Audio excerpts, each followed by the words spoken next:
जबरन धर्मांतरण की तो बात नहीं कर रहे हैं, तलवार की नोक पर किसी को वापस बुलाने की तो बात नहीं कर रहे हैं। ये जो बैठक थी उसमें हर वर्ग के लोग शामिल थे, जैन समाज के लोग थे, बौद्ध थे, बहुत सारे लोग शामिल थे। मिर्ची आखिरकार इन कट्टरपंथी मौलानाओं को क्यों लगी और क्यों इस बात को एक अलग तरीके से अलग नैरेटिव देने की कोशिश की जा रही है?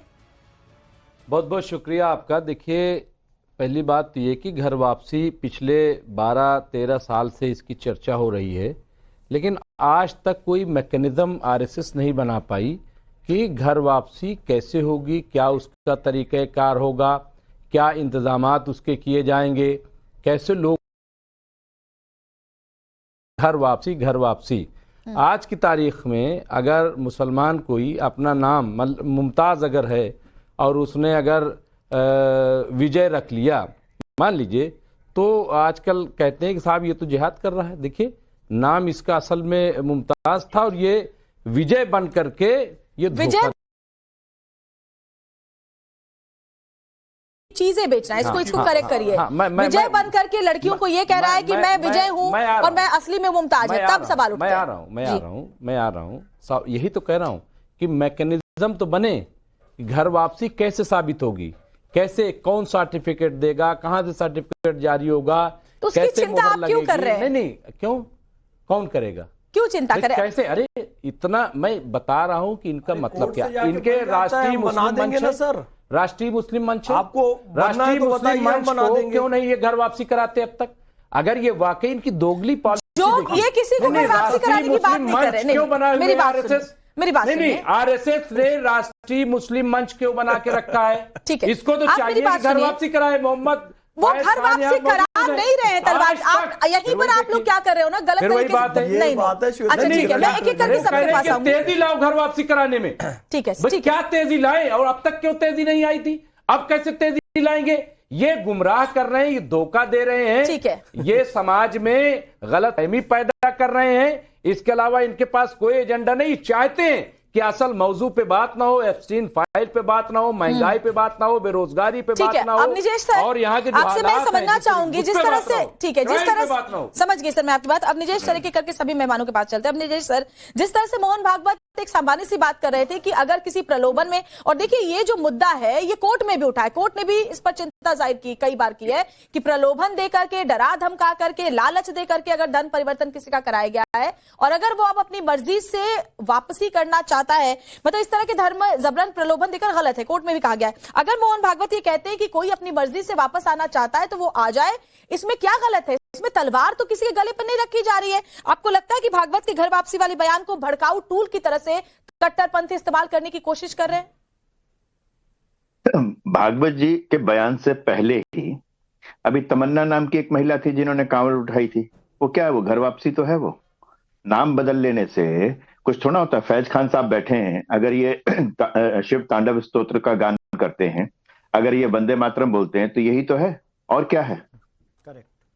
भागवत जी का बयान कोई ये नहीं कि संगठन के स्तर पर इकट्ठे होकर के, एकत्रित होकर के कोई योजना बना करके ना। भारतीय समाज में हिंदू लोग, मैं बीच में किसी के बोलता नहीं, मैं किसी के बीच में नहीं बोलता। तमन्ना जो है नकाब ओढ़े हुए और उसने घर वापसी कर ली, तो इसका मतलब अब नकाब वाली प्रधानमंत्री बन जाएगी देश में, क्योंकि बीजेपी से आरएसएस से हो गया उसका टॉलरेट नहीं कर पाए ना। मैं तो ये कहता हूँ कि तो बहुत अच्छी बात है साहब, उनको की बात सबकी बात सुन लेते हैं। मैं समझ गई। अब इस देश में प्रधानमंत्री इंशाल्लाह बन जाएगी, ठीक है, अच्छी बात है। मुमताज जी उससे कौन इनकार करे? अब निजेश जी आप बोले। मैं कहता हूँ सिर्फ तमन्ना जी का तो अभी भागवत जी के बयान से ठीक पहले एक ये घटना हुई। आप देखिए, अलीगढ़ में कोई व्यक्ति है जो नमाज भी पढ़ता है लेकिन रामचरितमानस का भी पाठ करता है। ये लोग वहां जाकर के उसके रामचरितमानस पढ़ते हैं, उसको मारते हैं, पीटते हैं। उस भाव से बचना है। इस देश की उस व्यापक कोई नहीं सांस्कृतिक विरासत को, बीजेपी को वोट देने वाले को। मुझे एक बात बताइए, क्या फिर आप नहीं कहेंगे कि जबरन धर्म परिवर्तन, जो धर्मांतरण होता है प्रलोभन देकर के, डरा धमका करके, वो गलत है या नहीं? और क्या जबरन धर्म परिवर्तन जैसे मुद्दों से भटकाने के लिए इस तरह से निजी हमले किए जा रहे हैं? देखिए, जबरन धर्म परिवर्तन कौन करता है, ये बात साफ हो गई, सामने आ गई। अभी तक तो मैं मोहन भागवत जी को बहुत बहुत सारे बयान अपने पिछले दिनों सुने हैं, तो मैं समझ रहा था मोहन भागवत जी बहुत ही देश को अच्छी राह पर लाने की कोशिश कर रहे हैं, लेकिन मुझे लगता है वो बवाली आदमी है। वो देश में बवाल कराना चाहते हैं और आरएसएस का मैन मकसद ही यही है। आरएसएस का वजूद, आरएसएस का कयाम ही इसलिए है कि मुसलमानों को टारगेट करो, मुसलमानों को खत्म करो, इस्लाम को खत्म करने के लिए। सुन लो, मैं अपनी बात कह लूं, फिर आप सवाल करिएगा। 313 थे हम लोग, तब अबू जहल आया था मुसलमानों को खत्म करने के लिए बहुत बड़ी ताकत लेकर के। क्या किया उसने? बड़े जो अपने आप को कैसर और किसरा कहलाते थे, वो हमें खत्म करना चाहते थे। उनकी कब्रों के निशान भी नहीं है। मंगोल हमारे, सुन लो, मंगोलों ने हमारे सरों के मीनार बनाए थे, गुंबद बनाए थे, उनकी कब्रों के निशान भी बाकी नहीं है। बात कर रहे हैं मोहन भागवत जी। मोहन भागवत जी का एक ही मकसद है कि मुसलमान हिंदू में वो हो जाए, नहीं परिवर्तन हो जाए। ठीक है अरविंद जी, जिस तरह से इस बात को एक अलग नैरेटिव देने की कोशिश हो रही है, बात सिर्फ घर वापसी की थी, बात सिर्फ इतनी थी कि अगर अपनी मर्जी से किसी ने किसी प्रलोभनवश अगर धर्म परिवर्तन पहले किया है, वो वापसी करना चाहता है तो उसको इसकी इजाजत होनी चाहिए।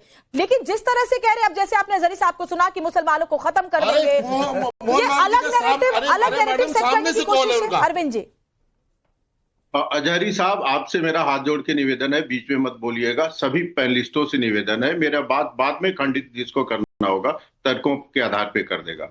देखिए, मोहन भागवत जी ने तो कोई जबरदस्ती की बात नहीं की, उन्होंने घर वापसी की बात की कि अपने फेथ में, अपनी संस्कृति में विश्वास करिए। हिंदू में वापस, एक मिनट बात पूरा हो जाए, एक मिनट बात पूरा हो जाए सर, एक मिनट बात पूरा हो जाए, बीच में मत टोकिए। आप वरिष्ठ व्यक्ति नहीं अरे जुल्म ज्यादती करोगे आप, तो आपको दिक्कत है क्या छांगुर पर एक्शन हुआ तो? आप बताइए, अभी कोर्ट में फैसला आने ये कौन सा शिष्टाचार है? ये कौन सा शिष्टाचार है? ये कौन सा शिष्टाचार है? अब जब आप बोलेंगे तो मैं प्रॉमिस करता हूं बीच में नहीं बोलूंगा, मेरे को बोलने सर, बारी बारी से सबको अपनी बात रखनी। देखिए श्वेता जी, जो मदनी का बयान आया है वो बयान मदनी साहब के सोच के अनुरूप है, क्योंकि कट्टर इस्लाम में दूसरे के मत को समझने का, स्वीकार करने का और उसमें जाने का कोई ऑप्शन नहीं है। कट्टर इस्लाम मानता है कि या तो आप हमको स्वीकारिए और नहीं तो नष्ट हो जाइए, नष्ट कर दिया जाएगा। मोहम्मद साहब के परिवार को कट्टर इस्लामिक सोच ने नहीं बख्शा। इमाम हुसैन भारत आना चाहते थे, भारत नहीं आने दिया गया, करबला की लड़ाई में मारे गए। आज वही कट्टर इस्लामिक तक तो भारत में सर उठा रहे हैं। हम कह रहे हैं कि आइए बैठिए, भारत माता हमारी माता है। दूसरा जो इस्लामिक जिहाद सोच का व्यक्ति है, वो कहता है भारत माता हमारी माता नहीं है, हम भाई नहीं है, हम अलग हैं। और देखिए धमकी दी जा रही है, हम करें आप हमारे हो, गले मिलो, तुम कर रहे हो कि नामो निशान मिटा दोगे। दुरुपयोग कर रहे हो आप, दिख रहा है। अरे सत्ता अगर जनसंख्या के नियंत्रण के लिए, जनसंख्या की अगर एक जो वाजिब बैलेंस है उसके लिए बात की जाए, फिर आपको क्यों बुरा लगता है? मोहम्मद